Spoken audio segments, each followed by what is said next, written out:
All right, guys, so we are still here, still trying to determine the equation of an exponential graph. Let's say we are given this graph. This is the asymptote, and this is the line of the graph.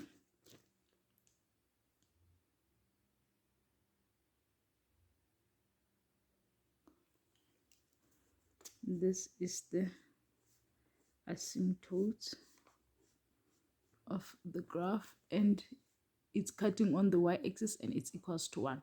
Please make sure you have watched part 1 before you watch this, so that you can understand exactly where we're coming from. So y equals to ab to the power of x plus q. Now we have these 2 points on the graph, and we have the asymptote. The asymptote is the q, remember. So here we are, y equals to abx plus q. We use the points that we had on the graph. So we are going to take out b. I said determining the equation of an exponential graph it's done in a very funny way, but that's the only way like you can do it. So you just take out the b, and then you say a to the power of x, and then you use the points on the graph. I'll advise you to use the points that have 0. So we'll start with these ones that have 0, and we'll make the y-intercept y and the x-intercept x, which is 0. So anything to the power of 0, it's still that. If you say 1 to the power of 0, it's 1. 2 to the power of 0 is 2. So a to the power of 0 is still a. And then you're just going to have 4. Yes. So this is how you will have it. And you'll replace this q with the 1 because it's the asymptote. And then you will take this one that side. And then a will be equals to 3. Now we'll replace this 3 and have this b. We'll use the second sets of points on that graph, exponential graph, and then we'll replace 7. First you use the one that has 0, and then the second one you can use this one that has one other number. So it's 7, replace it as y, and then you'll have 3, then it's b to the power of 1 plus 1. Then this one moves this side. 7 times 1 is going to be 6. And then 3b to the power of 1 is still b. So 3 times b is 3b. So here we have 6 equals to 3b. So we'll divide by 3 on both sides. Yeah. 6 divided by 3 equals to 2.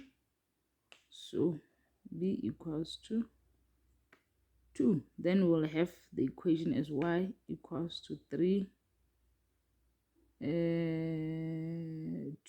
times 2 to the power of x plus 1. So this will be the equation. All right, now we'll be dealing with a hyperbola, right? So with an hyperbola, if we have a graph like this will be an asymptote. So if we are having these pieces in the second and the fourth quadrant, we know that graph is positive.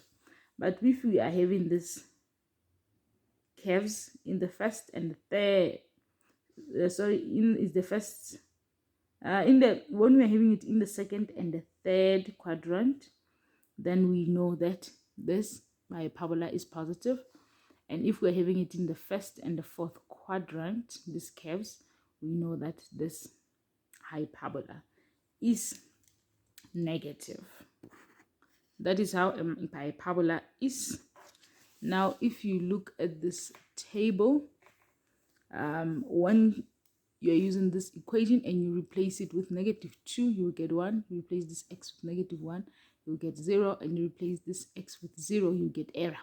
So that error is the one that cuts and determines which quadrant. It cuts the hyperbola into 2. So we have this one here and this one there. And then we also have, when you replace it with 1, it gives you 4.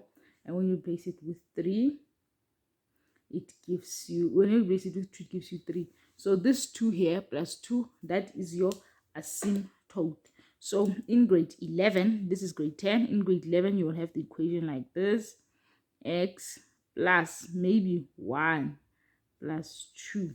So this is the y asymptote, and this is the x asymptote. So with the x asymptote, what you do is when you get to the graph, if it's positive here, then in the graph it has to be negative. If it's negative on the graph, it's positive here. If it's positive on the graph, it's negative here.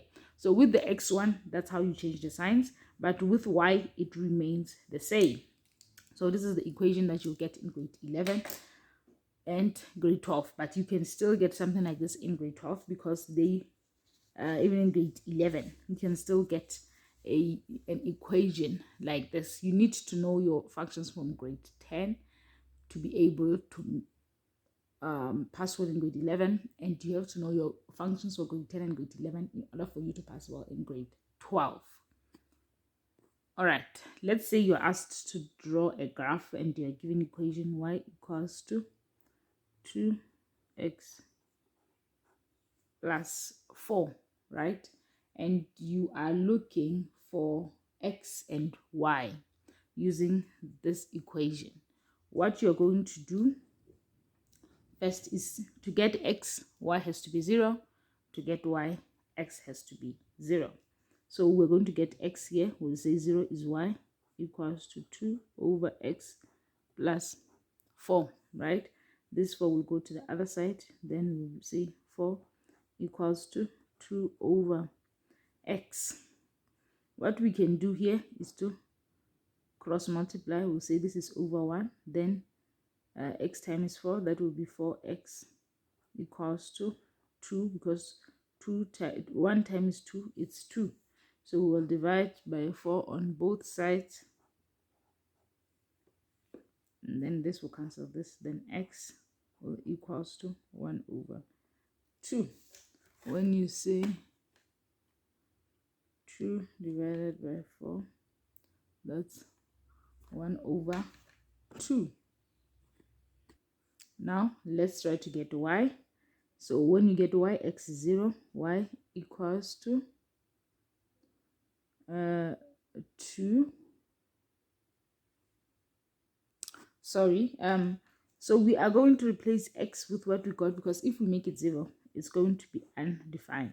Yeah, this one is a little bit different from the others. So you need to find x first, because when you divide it by 0, it's going to be an error. So we cannot find the value when it's like that. So we'll just replace it with this. But in grade 11, what they would do is they would give you this x in the middle. It will be x plus 3. So even if you make it 0, there will still be 3. So it will not be an error. But in grade 10, you just have to deal with it this way. And then all of this will be equals to 6 when you say 2 over 1 over 2. Like this. 2 over 1 over 2 plus 4. It has to give you, or it gives you a 5, sorry. Yes, that will give you a 5.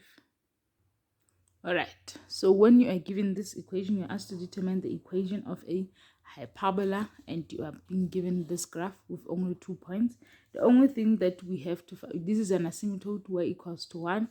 So what you do is replace the q with the 1, because you're only trying to find the a. Replace the q with the 1, then use these points. This 3 will be the y, and this 1 will be the x. So you will try to find the value of a. So because we're only, so we will substitute y equals to a over x plus q. This is 3, this is a, this is the 1, this is the coordinates we had on the graph, plus 1. Then we have 3. So when you have it this way, yeah, so I decided to do it here. solve it step by step with you guys. Y equals to a, so this is not 9 over x plus q, so I substitute the x and y values and that one of the asymptotes, and then this indicates whether the graph has shifted up or down. If it's negative, then it has shifted down. If it's +1, the graph has shifted one step up. So what you do here, you take this to the other side. That will be 3 minus 1 equals to a over 1, and that will give us 2 equals to a over 1. So you cross multiply 1 times 2, that will be 2, and let's say here is over 1 as well, this one over a, and that will be a. So a is equals to 2, then the equation will be y equals to 2x plus 1. This will be how you determine the equation of a hyperbola. Okay, thank you very much for watching this part. We'll go into part 2, which will be focusing on the more difficult functions for basically grade 10 ends here. But I hope you watched as a grade 11 to gain more basic knowledge. Now we are going to grade 11. I will see you for part 3.